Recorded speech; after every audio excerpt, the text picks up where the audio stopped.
Hey, welcome to the AEC After Hours podcast. My name is Tony Boonsing. I am one of the hosts. And today we have with us Chelsie Clawson from True Blue Counseling in Claude, Texas. Yes. Good morning, everybody.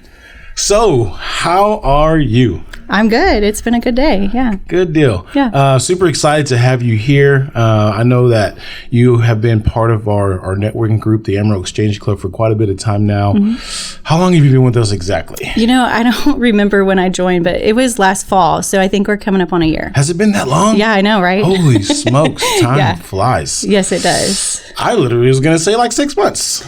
Close enough. Okay. Yeah. Okay. So how did you hear about the group? Kayla Davis, Shadow Hound Investigation. She was a friend of mine, and we kind of started our businesses at the same time. And so I was talking to her a lot about like just the ins and outs of starting a business. And she was like, hey, you need to come to this group. These people are awesome. They will love on you. They will tell you what you need to do. So I showed up and she was right. Good. So how long have you been in business for yourself? I have been an independent contractor for 9 years. I just started True Blue Counseling September 9th of last year. So almost a year. Okay. Yeah. Just about the same as being in the group then. Yeah. Yeah. So why don't you tell us a little bit about what you do and go from there. So I am a counselor, a licensed professional counselor. Mostly what I do is talk therapy.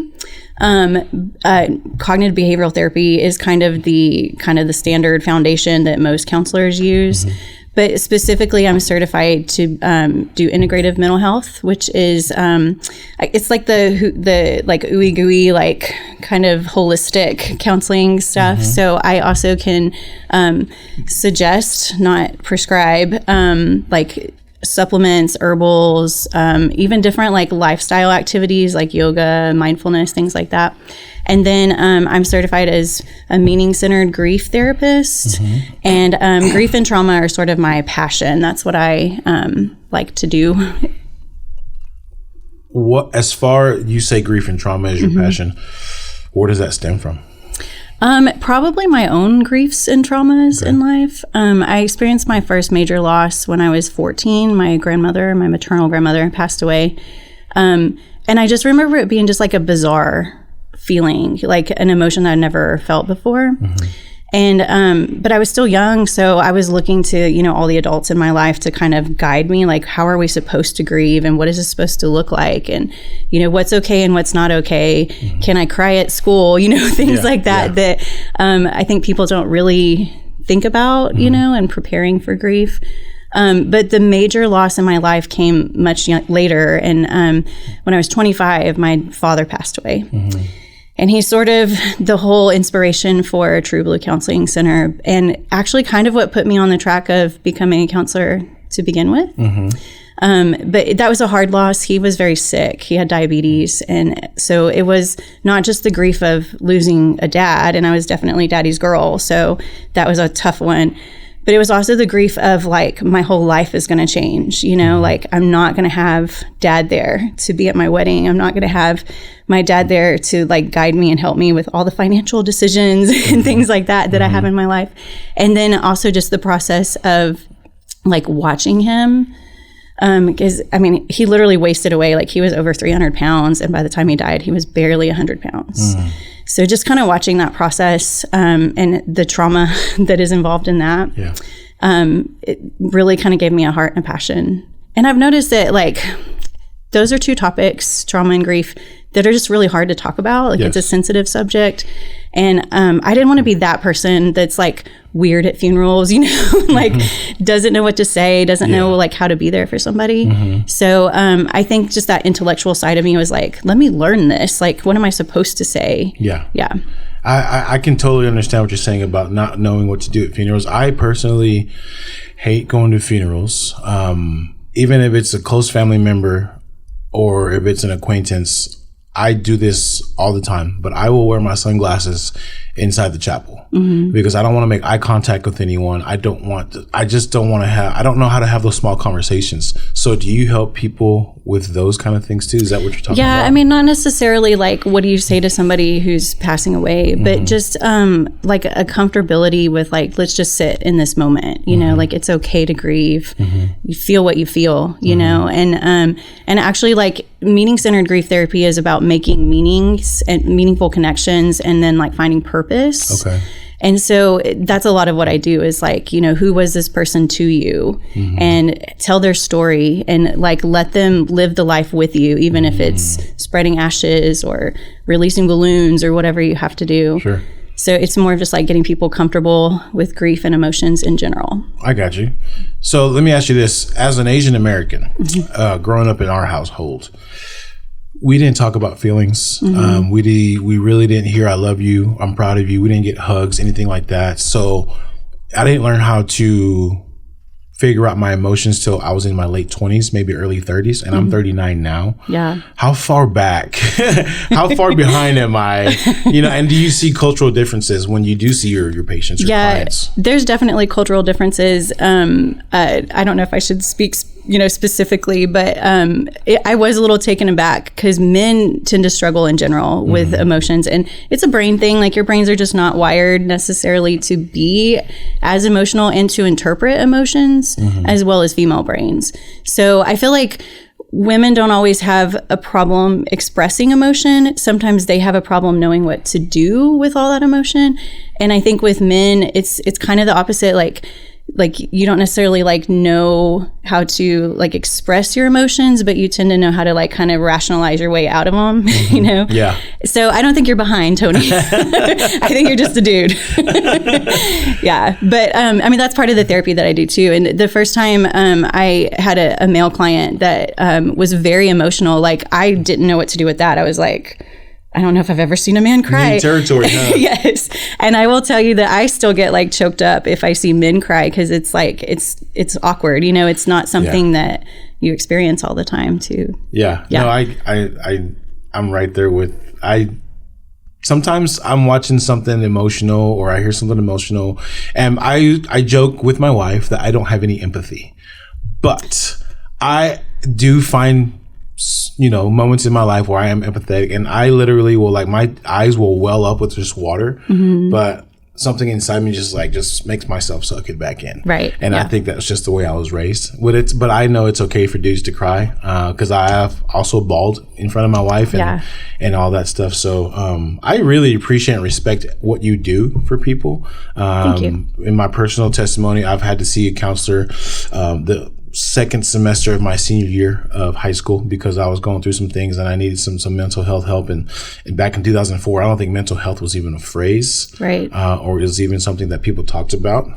It was more like shunned, kind of like touchy subject. You know, people didn't talk about that stuff. But I love what you do. Thank you. I've spoken with you before. Yes. And when we talk about it, I just nerd all the way out.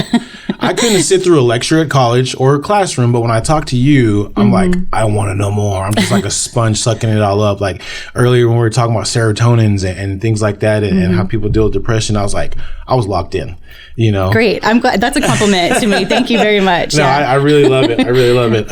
So switching gears, before you got into counseling, talk about your journey, how you got here.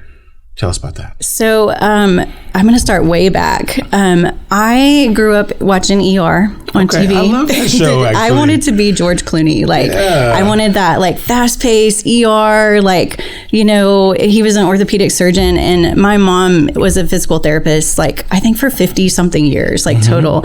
So, like, when I think about therapeutics, I'm like, I guess it came natural, you know, because I saw that. Like, we were those kids that, like, didn't always go to the doctor because mom was like, do this techniques or stretch this, you'll be fine. And but I also saw the other side of that too. Like everywhere my mom went, she ran into clients that she'd had, I guess patients in her world, and they were always like so grateful to her, you know, like, oh, you got my husband to walk again, and you know, you just saved our lives. And I just really like admired that. And I just knew I wanted to be somebody that made a difference like my mom did. And so Anyways, long story short, I went to Baylor University thinking I was going to go pre-med and that I was going to be George Clooney and I was going to live that whole lifestyle. And what I started to notice, though, in my courses was pre-med students are competitive, like weird competitive. And I always grew up competitive too. I think that's a part of who I am too. I grew up athletic. And so so there is that healthy competition. There is that push. There is that I want to be the leader. I want to be the top. And that paid off for me until I got to college, where I was like, I don't like this competition, you know, like I want people to ask me how my day was, not what score did I get on somebody's test, you know? So I didn't know what I wanted to do in college. I think I had like 6 majors declared by the time I finally graduated. Yeah. But I was on scholarship. So I was like, girl, finish something, you know? And so I took a lot of classes that my like roommates or friends or whatever were taking. And I couldn't get into forensic science, which my actual roommate was taking forensics, and she was always signing me up for like their little like experiments and stuff that they did. So I was like, this would be really cool, but it was really new back then, and so I didn't know like what do you do with forensics. So the only class I could get into was a neuroscience class, and I did like you, Tony. I hung on every word. Like I love neuroscience. Like when people tell me that like I know so much about the brain because it's just so interesting to me. Like it's amazing. And like I always tell people, what's fascinating is it's the only organ in our body that studies itself, which I just think is super cool. You know? So I fell into neuroscience, but I also didn't have enough time left in my degree to like do a neuroscience. So my neuroscience professor was like, you should do psychology. And I was like, okay. But I had no idea what you do with psychology. So I finished psychology, panicked when it came to like going to medical school. Like I took my MCAT 4 times, never really scored what I wanted to. I didn't do terrible, but it wasn't like I was barely going to make it into medical school. And I actually got a letter from a medical school that wanted to do an interview, and I had my first panic attack. I was like, I don't think this is what I want to do. I don't want to go through this process. I don't want to move. I'm just kind of freaking out. So my mom, the physical therapist, was like, hey, you can get a massage therapy degree, you know, in 18 months. So I did. I stayed down in Waco and got my massage therapy license and did a lot of massage therapy. And what I noticed was like, I wasn't just healing people, you know, by like stretching out their knots and giving them, you know, like that kind of stuff, but they were talking to me on the table. And when you're in massage therapy class, it's quiet, you know, like you don't talk while you're on the table. You're supposed to be relaxing, right? And I love that they would like talk to me like that. Like they would tell me their whole life stories. And then when the massage was over, they're like, I can't believe I just did that. You know, you're so easy to talk to, things like that. But I still didn't really know anything about psychology. So this whole time I'm coaching, I told you it was a long story. Sorry about that. No, you're good. But I was coaching volleyball. I had started coaching when I was 16 and like continually coached club ball. And I was doing private lessons and camps in the summer, making a ton of money and realizing I can't do this though. Like nobody's going to pay me to do this forever. And it's seasonal work. So I didn't really like that. But one of the parents of a child that I was coaching in private lessons was like, hey, have you thought about just getting your teaching degree and you can coach at school? So I was like, I don't know if I want to do that. Okay. So I kind of stumbled onto that too. And I taught and coached for about 5 years. Hated it. I mean, I loved coaching, hated the teaching part.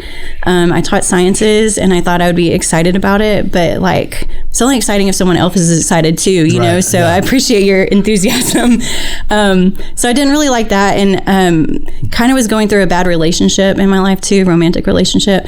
So I just decided I'm going to go home and I'm going to go back to school. Literally like came home in July, took my GRE in August and was enrolled later that month and fell in love with like the psychology master's program at WT. I really had 2 professors that I super loved. I had one professor that was really pushing me to go get a doctorate and like be a psychiatrist or a psychologist. And then the other professor was like, if that's not what you want to do, don't do it. Maybe you should do counseling. And I literally had never been through counseling. So I was like, what is that? So studious Chelsie decided she was going to go get a counselor. just see what these people do. Yeah. And I did, and it was life-changing. She really like helped me understand that I struggled with a lot of trauma and a lot of grief. And anyway, so that's how I started counseling. Dang, it's a long journey, but I'm here. Let me tell you something. You went through a lot of education. Yes. And you're pretty freaking sharp. Thank you. That takes a lot. I'm a nerd. I love to learn like about anything. So yeah. Let me ask you this. I don't know, so I have to know. What's the difference between a psychiatrist and a counselor? So psychiatrists are MDs, like medical doctors. Okay. So they have to go through medical school. Okay. And then they have like a 2-year residency program to prescribe medications. Okay. So they're the ones, like a lot of them don't really like do a lot of counseling. Their counseling is more like, are you taking your meds every day? Sure. What are your side effects? That kind of stuff. Mm-hmm. And then there's psychologists that also have a doctorate degree, but they are a PhD. So they have a doctorate program, but not medical school. Okay. They do mostly like testing, and then they do counseling from the testing. So it's like, we tested you, turns out you have ADHD, here's a program that you can do. Okay. Here's your resources. It's not long-term usually. And then counselors are master's degree, and it is more long-term. I think of it like the physical therapy of the mental health world. Okay. So it's like, if you break your arm, you're going to go see a surgeon, and they're going to get your arm straightened up. You're going to see your doctor to do all the follow-ups and get your pain meds measured and all that kind of stuff. And then you're going to go to a physical therapist, and they're going to help you like put you back on track to living a normal life. Sure. And that's kind of what mental health counselors do. That is the best explanation I have ever heard. I've had to give it a few times. That literally, so you basically, to me, what I'm absorbing from you is you're the physical therapist, part of the mental health world. You give us actionable steps. Yes. And then you check in with us and follow with us. Hey, did you take action here? How did you feel? How did it make you feel? Yeah. Like that, right? Exactly. I freaking love that. Everybody should get a freaking counselor. Thank you. I think so too. Am I paying for this session? No. I'm just joking. So I want to reverse back a little bit. You said that when you took a class about the brain, you learned about the brain. Yes. And you said something, the brain does what? It's the only organ in its body that studies itself. Explain that, please. So, like your heart is not studying how does your heart work. Our brain is like kind of in control of all these things. And on several different levels, like there's parts of our brains that are specifically function for just the intellectual stuff. So I can read a book about how does the heart work, and now I understand how the heart works. But it also is that spiritual side of things. So, I know that there's a spiritual connection to the heart, and the heart symbolizes, love and connection and things like that. So my brain can study that too, and it can understand that spiritual side. And then there's that emotional side too of like the heart is love, the heart is romance, the heart is, all these emotions that you feel. Yeah. And my brain studies that as well. So that's what I mean by it's the only organ that really studies itself. That's crazy. Hey, I'm telling you, I'm nerding out right now. I don't know if this episode's going to go the way it needs to go, but I'm nerding out and I love what I'm hearing. This is going to be a crazy question, but compare the brain studying itself to what AI does. Oh my gosh. I don't know anything about AI. Okay. So that may be a hard question for me to answer. AI scares me. I'm not going to lie. Yeah. But I think like there can be some similarities, like I don't know that our brains are perfect, like there's lots of study that shows like memories actually change. So you think you remember something super clear, but repetition of that same memory changes it slightly. And so I think in some ways that's kind of like AI, like it's that algorithm of self-learning. Yeah. I got you. Yeah. I got you. But I don't know. Please don't quote that because I don't know anything about AI. Hey, I'm the curious minds have to know, and I'm the curious mind right now. So going back to the spiritual part of the brain, what is your stance on having a faith-led business as far as counseling? Yes. I get asked that question a lot because I think there's a perception that counselors are not supposed to talk about like Christianity, spirituality. I cannot see a separation. Like I think mental health is spiritual health. And, sometimes I'm at a loss for people who don't have a spiritual connection to like really know what to do with them, because there's only so much coping skills, before things get a little deeper. But it's also important to me personally to have that connection with people, because you saw my journey was all kinds of loops and circles. I believe that God put me where I'm supposed to be. And I pray for my clients every day before I see them. I believe God put them in my path too. They're not just, random people off the street that found my number at Psychology Today or whatever. They're purposely meant to be connected with me for some reason. I don't know that reason, but that's my spiritual goal for that. No, I love that. I love that. I had a previous business where basically it was a smoothie shop, and we served a lot of college students, and I felt like I was living in my purpose in that area of my life, because these students would come in and they were going through things that I had already gone through. I was 10 years older than them. They were coming to my smoothie bar with their problems and laying it all, and I would give them advice, and I would tell them, hey, if I say something profound, it ain't me, it's the Holy Spirit. Right. And I felt like that was my ministry. You know? So I totally understand what you're saying there.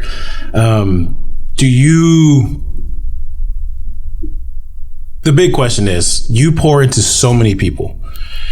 How do you take care of yourself? Do you have your own counselor? Is there like a workshop for a group of counselors in the town where you like get together and think and brainstorm how to serve better, and how do you process with that? So like all of the above. I know it's kind of a cliche thing to say, like I practice what I preach, but I don't want to be that hypocrite that's like, you need to do this, and then I go home and I'm struggling with the same things you just talked to me about, So I know my struggles. I've struggled with depression pretty much my whole life, and so I know my own triggers, my own limits, those warning signs of like, hey, you're fixing to go into that depression mode. And so there's lots of coping skills and things that I do. I do a lot of like the integrative health that I was talking about. I practice on myself. I'm also one of those that like I'll experiment on myself before I go tell you like, hey, you need to take magnesium. I'm going to go try magnesium first before I see what it does. So I do that kind of stuff, but really like my spirituality is what keeps me grounded too. So it's spending a lot of time in the Word, spending a lot of time on my knees praying, just trying to connect more with God and with people that are positive influences in my life too. That's awesome. I'm a big firm believer in that. Like if you're pouring into so many people, the only real place I believe you can get poured back into is from God. And being in the Word and prayer and relationship. So what do you do to blow steam? Like have fun? Like do you do rage rooms? Like any of that kind of stuff? Or you it's fish, funny camp? Kayla and I just did a rage room in my backyard the other day. Yes, sometimes you need that. Really for me, blowing off steam, it's exercise. So I do like exercising. I used to do a lot more of it.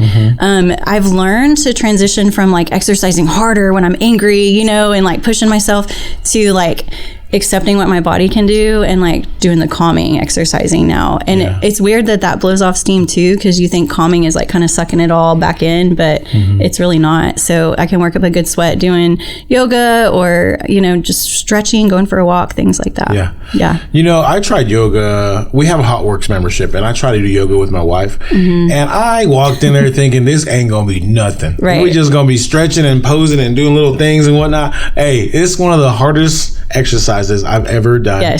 And I don't know if it's the heat or if it's just what they got me doing on that TV instructor got me doing, but it's tough. It really is. I get out of there drenched and winded, and I'm almost 40 years old, and I don't even know if my body should be twisting the way they got me twisting. So do you practice a lot of like breathing exercises and stuff like that? My wife and I just had a conversation yesterday. She's learning what box breathing is. Do you know what that is? It is. Can you explain to me what that is? So box breathing is just a breathing technique, but it's measured and it's like rhythmic, and that's kind of what our brains really like. So you find something that's square, like a box, and you breathe along with it in counts of 4. So you like breathe in for 4 counts, and then you hold it for 4 counts, and then you breathe out for 4 counts, and then hold it out for 4 counts. And it's just very calming. You like the idea is like the 4s, so you do that 4 times, and then your brain is like recharged and calmer and regulated. Okay. Yeah. I listen. I don't know if you know who Andrew Huberman is, but I listen to some of his podcasts. He has something on Spotify that is called a 10-minute deep rest technique. Okay. But it's basically you stay awake, but he instructs you to breathe in, breathe out, and all the things. And he had mentioned that it slows down your heart rate to calm you down. Yes. And it also, he helps you visualize being in, like, seeing your feet, seeing your hands, what it's feeling, what it's touching, your perception and things like that.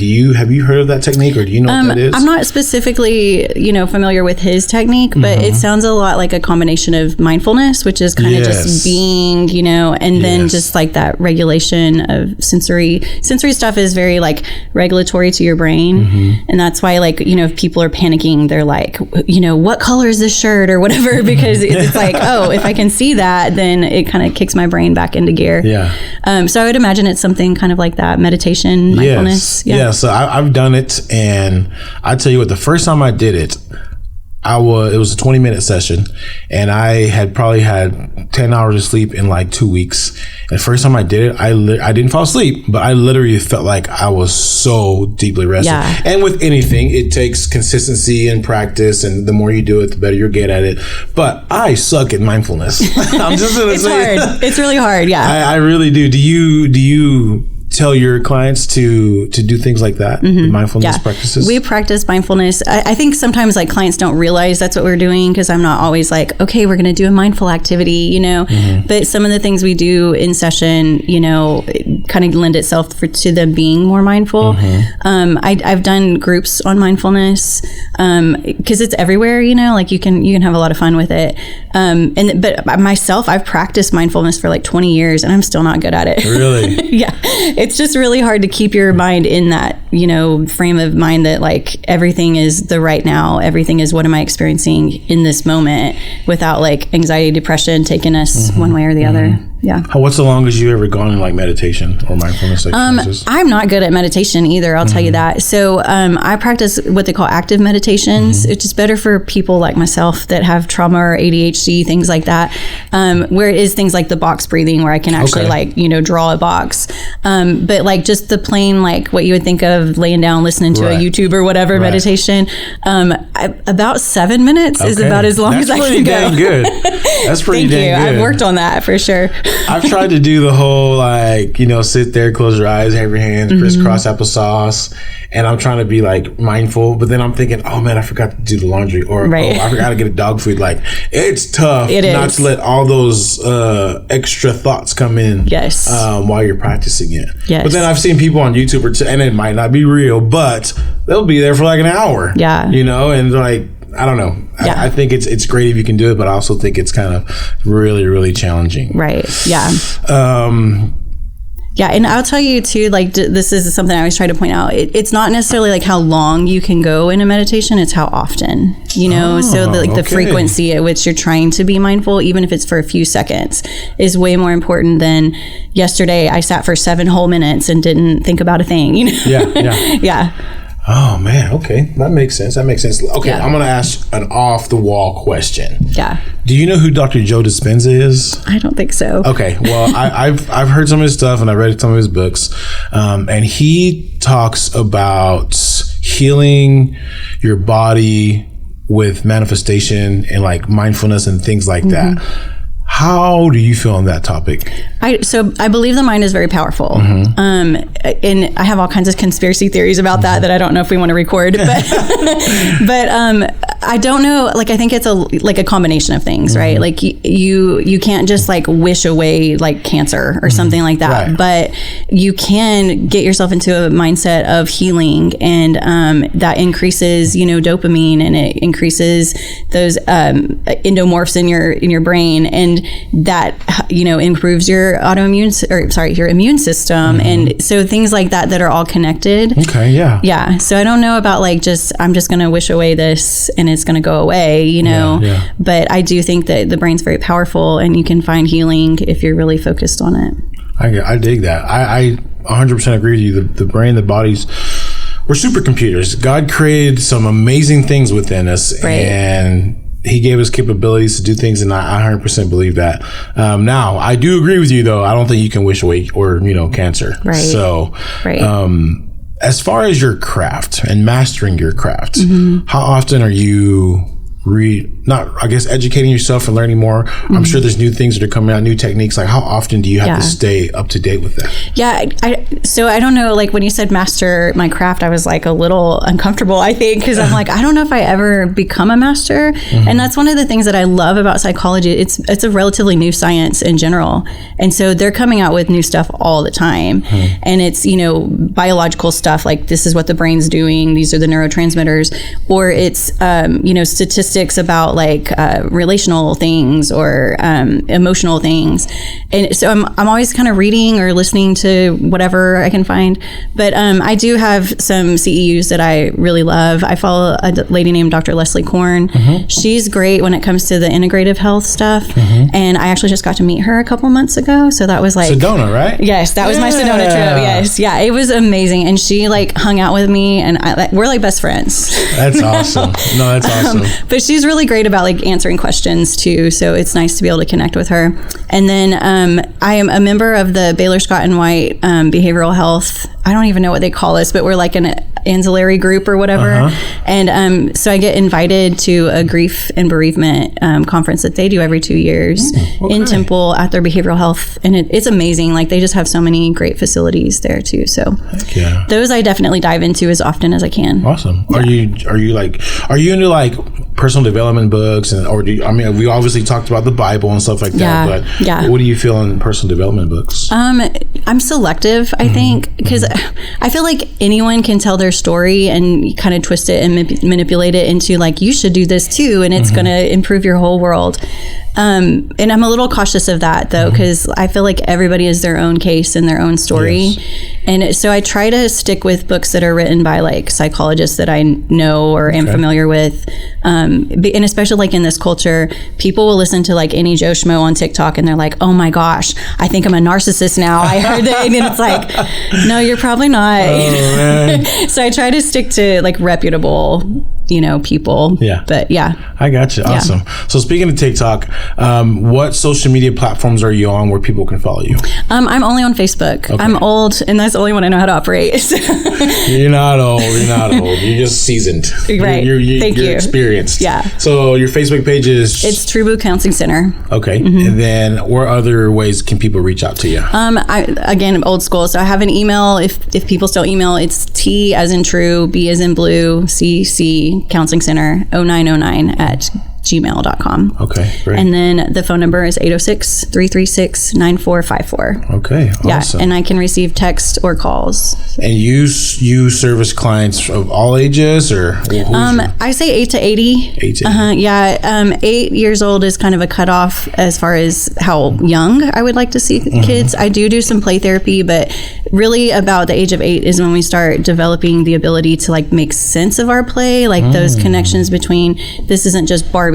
Now Barbie represents my bully. And so then play therapy makes a little bit more sense. Okay. And then I don't know, I think my oldest client I've ever seen was like 73. Okay. So yeah. So anyone and everyone. Yeah. Wow, that's awesome. Yeah. Awesome. Well, Chelsie, it was a pleasure getting to have you here and talk to you. And we've talked in the past before, and I really, really just want to say that I love what you do. I respect what you do. I nerd out over it every time we talk about it. And you're doing literally God's work. Seriously. Like you said it, you hit the nail on the head when you said, God put me in the position to be where I'm at so that way he could put people in front of me. And that's heavy. That's awesome. Thank you. And I want to just say thank you for what you do for the community. And also thank you for being here. It was a pleasure. Thank you. I love getting to talk about this stuff because I'm a nerd too. But I think it's an important message. Like I think spiritual health care is, up and coming, hopefully, and it's something that everybody could need. But mental health care, we're starting to kind of break those stigmas too. And I appreciate that for job security, of course, but I think it's just going to make us have a better world in general, better lives.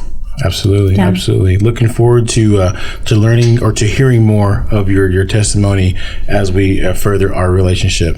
So this is the AAC After Hours podcast. Thank you for tuning in. Please follow us on YouTube, hit that like, hit that share, and we'll be on Spotify soon. Thank you.